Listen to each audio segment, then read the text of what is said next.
तो पढ़ने की जो चीज़ पर डाइवर्स चीज़ें पढ़ने की जो क्या बोलते हैं जो इंटरेस्ट है, इसको डेवलप करो, ये आप पर है। जैसे आपने कहा कि आप you want to jump headlong into a project and solve it, great, but in the process you have to refer to books. Manual processes were run, those may get obsolete in some time. But one thing is for certain guys, and mark my words, to solve a problem you need your own brains to think through a solution. So initially data was actually curated by the software, right? Now we have AI. So would AI take up the jobs of data scientists in a way that okay, the small petty curation of data is now done by AI? Mm-hmm. And what is the role of AI in the space of big data, specifically into startups? Okay guys, let's make one thing very clear. It's humans who have created AI, not the other way around. AI has not created human. Okay, so you always, as a human, you always have the upper hand. Why do you have the upper hand? Because you can emote. You have feelings. A machine doesn't have feelings, right? It's very difficult to teach a computer how to decipher grammar. Okay, you can make a computer decipher a facial expression to some degree of accuracy, but not all. Okay, so what a computer does, it processes data by millions per second type. That's the speed of the computer, so which is way above a human brain, right? So as regards AI's role in data curation, yes, today you would have heard there's something called synthetic data. Okay, can you explain? Synthetic data is something, okay, you have to a business, their data is very important. They don't want it to be let into other hands or competitors' hands. Okay, so they'll ask you to maybe create an alias of that data. Okay, let's say it's some sales data. So I have no choice but to create a synthetic data out of it. Okay, which has the same, what you call, central tendencies, which has the same basically same properties, same characteristics, but the numbers would look different.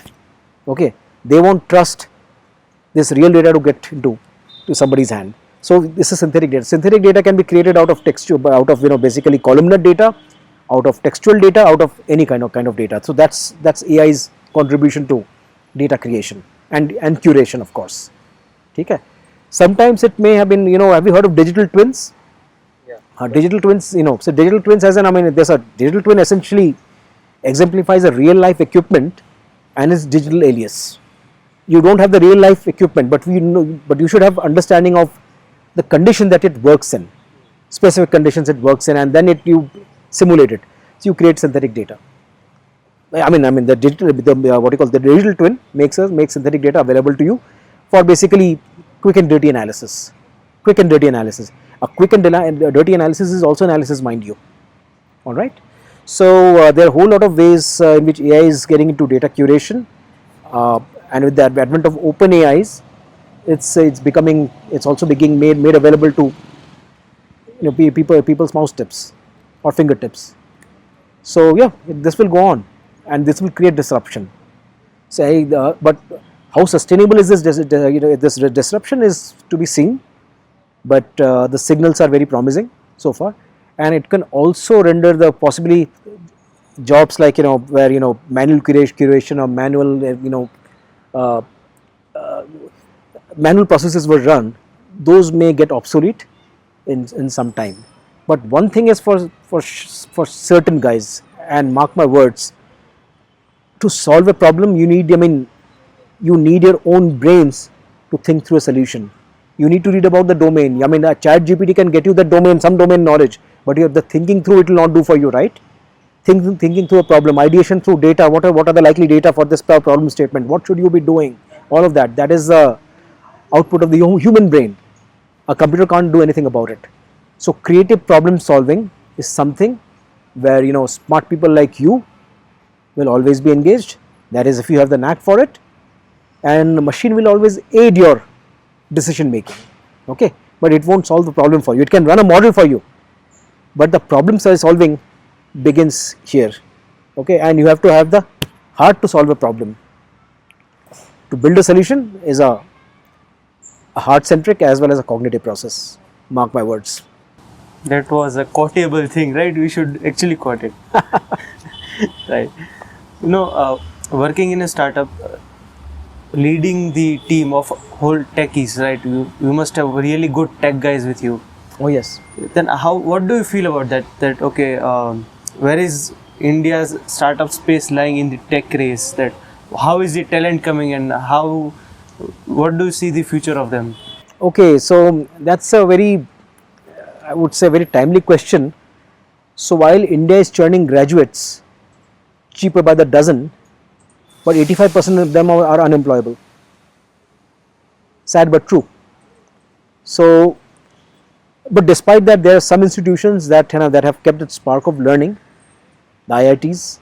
I myself am an IIT. Not because I am an IIT, but these centers of excellence are there if you have an eye for it. Like for me, it's been NIT University, Neemrana. It's been my happy hunting ground, and I've also been lucky enough to be a part of the curriculum committee. So now I'm also a part of the curriculum committee at Goa Institute of Management MBA program. They have an MBA in data sciences, so I'm an advisor there. And so these campuses have kept in step. I would say kept in step with what is about on the emerging trends. And these kids are so impressionable. They come prepared. I mean, day one is the induction, or day zero in the induction. From day two, they start firing, and they are so eager to impress us that they ask for a what you call some inkling into the problem statement, and then they read. We tell them, these are the sources you must consult. These are the things that you must absolutely read to get your instincts right. Do this, do this, do this, do X, Y, Z, delta, omega, etc., and they come prepared. So this spark of learning is, I think, it's even if the campus is not that great, but if you have the spark, I think you can deliver. Yeah, that's what we see. That except the top tier universities, all the other universities have kids, but those are in quantity, not in quality. Mm-hmm. That's what we feel. And again, how do you hire for a startup? For the initial days, right? From 0 to 1. Okay, a startup typically doesn't begin with fresher hiring. Most startups. I mean, I am different, of course. So they go with some experienced pool of people who have at least minimum 5 years of experience. I think minimum 5 years. I'm talking about tech experience. Okay, I mean, I'm also talking about a tech startup. I don't know much about the beauty startups in beauty space and stuff, but but I would assume that's all experience. Okay, so go with experience. Start small. Work on. I mean, you have an idea of what problem you will be working on. If you have some some client interest, that's great. If not, that you'll have to work. That there's a bunch of guys would have to work hard towards creating proof of concepts or proof of some proof of concepts to show and market what you're trying to offer, hoping that somebody somewhere in these corporates would take a bite. Okay, so that's how it typically starts, and only when sufficient traction is achieved, some funding has been attained, only then can you think of hiring freshers. It's not that they don't, but they not risk by going to all and sundry institutions. They'll go to some institutions they trust or they have prior experience with. That's how it works. All right. So just being curious, because the South-centric labs have crossed at a certain level, right? We have reached a stage. I would like to ask about the initial equity structures. How do you actually plan it? What are the ESOP pools like? How do you dilute your equity, getting investors on board? What's the whole space like? So there are two companies. South-centric labs is still like a startup, whereas South-centric is no longer a startup. So of course you have to start with you have to start with your own equity, putting your own money. Then over time, then you attract attention of the funding community. If you manage to convince them, and if you show basically a business model that is likely to work. But see, all of that has to be borne out of some sacrifices. Initially, you may have to do something free as a favor. Then you'll have possibly you'll have a big client take interest in you, and that client becomes your champion, becomes your coach, and he takes you to the other constituencies within the same organization or some other institution. other company for that matter. Okay, that's how it works. That's how it works. There's no secret formula for this.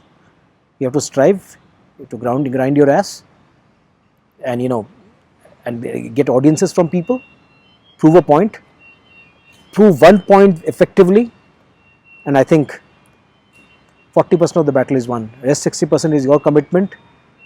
60% is building on that, developing, being prepared to do, undo, learn, unlearn, and ultimately deliver a solution. That is the first step. After that, if this is if this use case is is solid, then there's no reason why it should not acquire traction. So our customers are our biggest champions, right?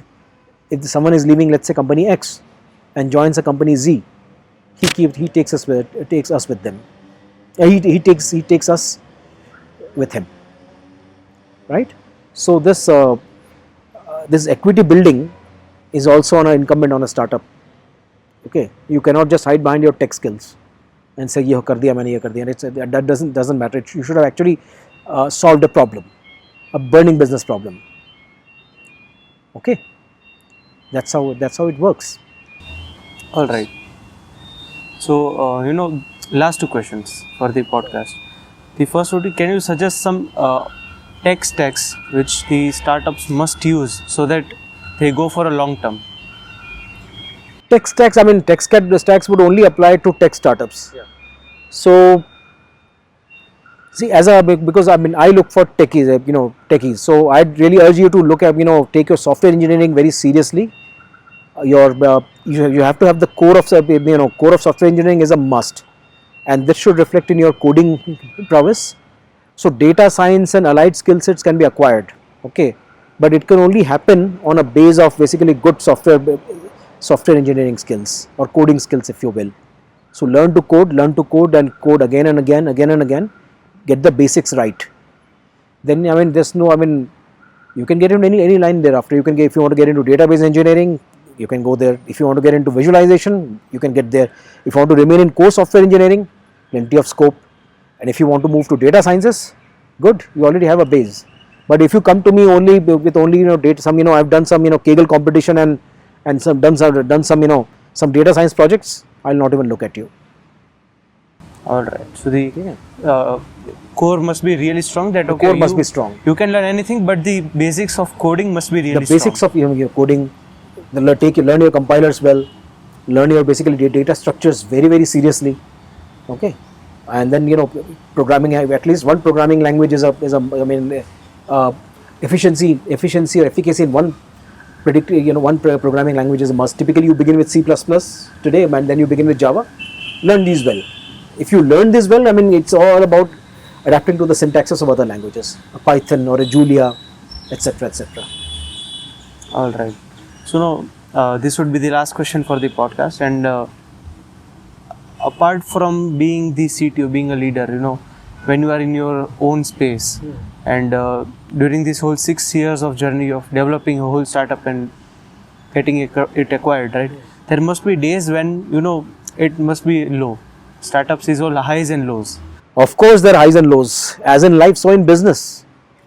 So there are times when we have to bother about cash flow, customers not paying up on time. Your business team, BD team, trying very hard to get an audience but not getting an audience. All of these things happen. There are times when you are when you're really worried, but there are highs as well. So I believe in a very simple principle: celebrate every win, however small, because your big time wins are built on a bedrock of short term wins. Okay, so even if someone in my team, and someone has corrected a routine, done something, written some process really well, okay, I make it a point to celebrate it. Celebrate it and believe that you've already attained success. I don't know how else to put it, guys, but believe you've already attained success. Then all of this will be bearable. And of course, you have to learn, unlearn, backtrack, front track, backtrack, side track. All of these things are part of the process. But do not get derailed. All right. And how do you deal with the lows? I deal with the lows the same way I deal with the highs.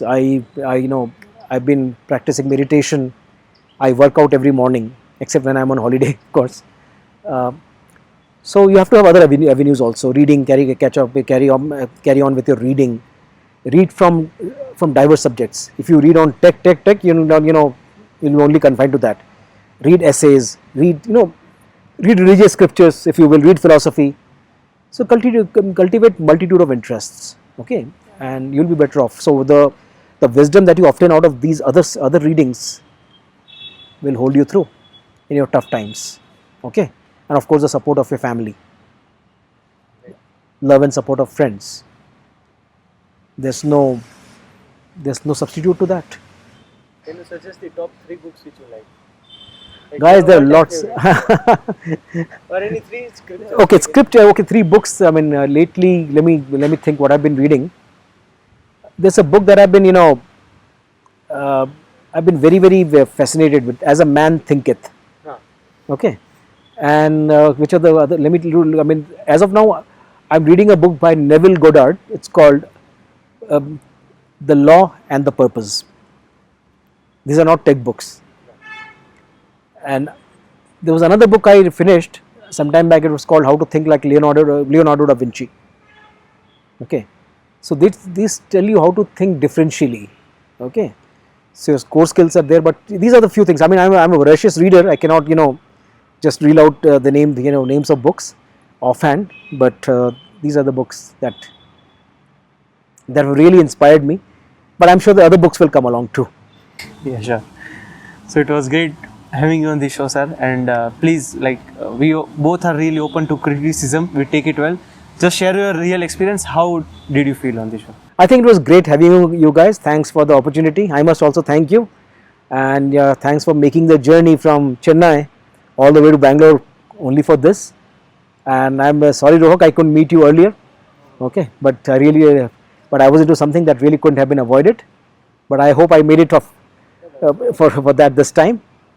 So good to have you guys, and I mean, I think you did it. I think you did it really professionally, and I'm impressed.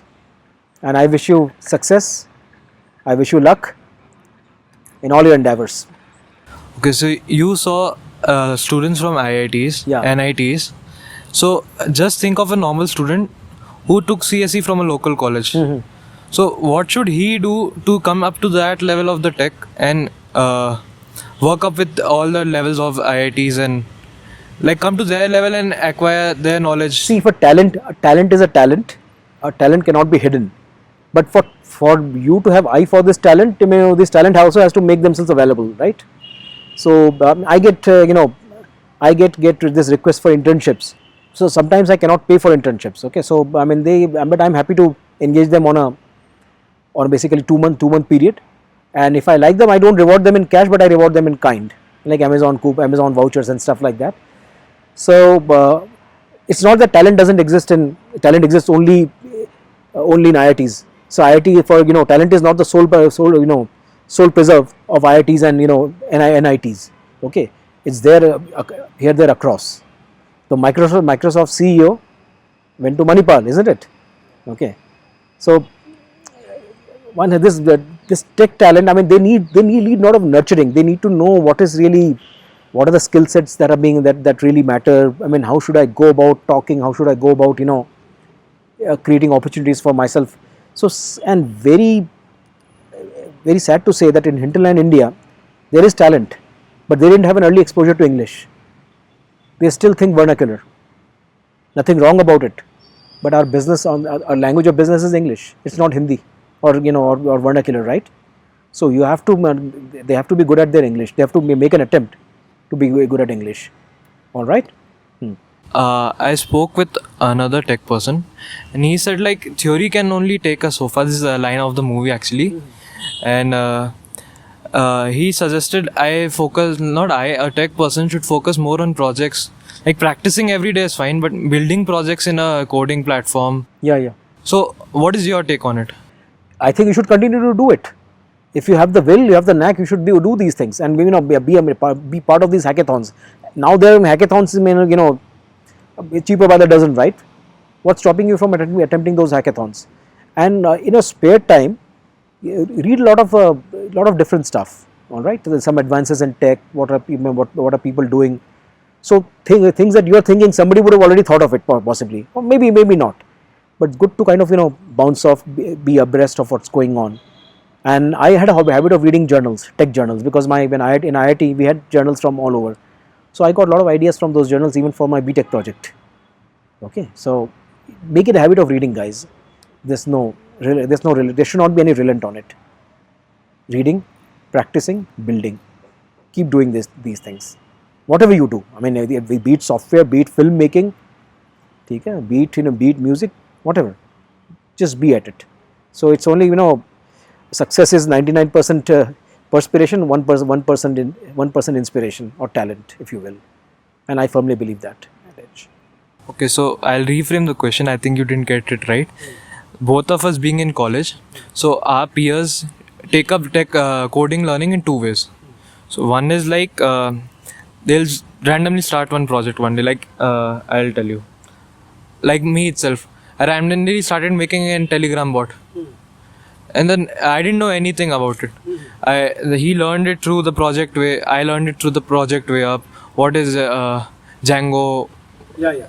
And the other way is like read through the books, learn all the I theory think both first. can cohabit together. Both I'll can tell you. See, when let's say an automotive company gives me a project of how to detect paint quality errors in car bodies. It's a huge problem. What do I'm not an automotive engineer, but I make sure that I read about it before I engage the customer. Before I engage the customer, I would have read thoroughly about it. Now, there are multiple ways to go about it. One is to jump into it and then try to figure, कूद गए पानी में कूद गए फिर तैरना सीखोगे आप उसके बाद. वैसे भी होता है, मैंने वैसे ही तैरना सीखा है, राइट? सो अब वैसे भी कर सकते हो, लेकिन जो कोर है, in the process you need to visit your core, visit and revisit your core again and again. ठीक है?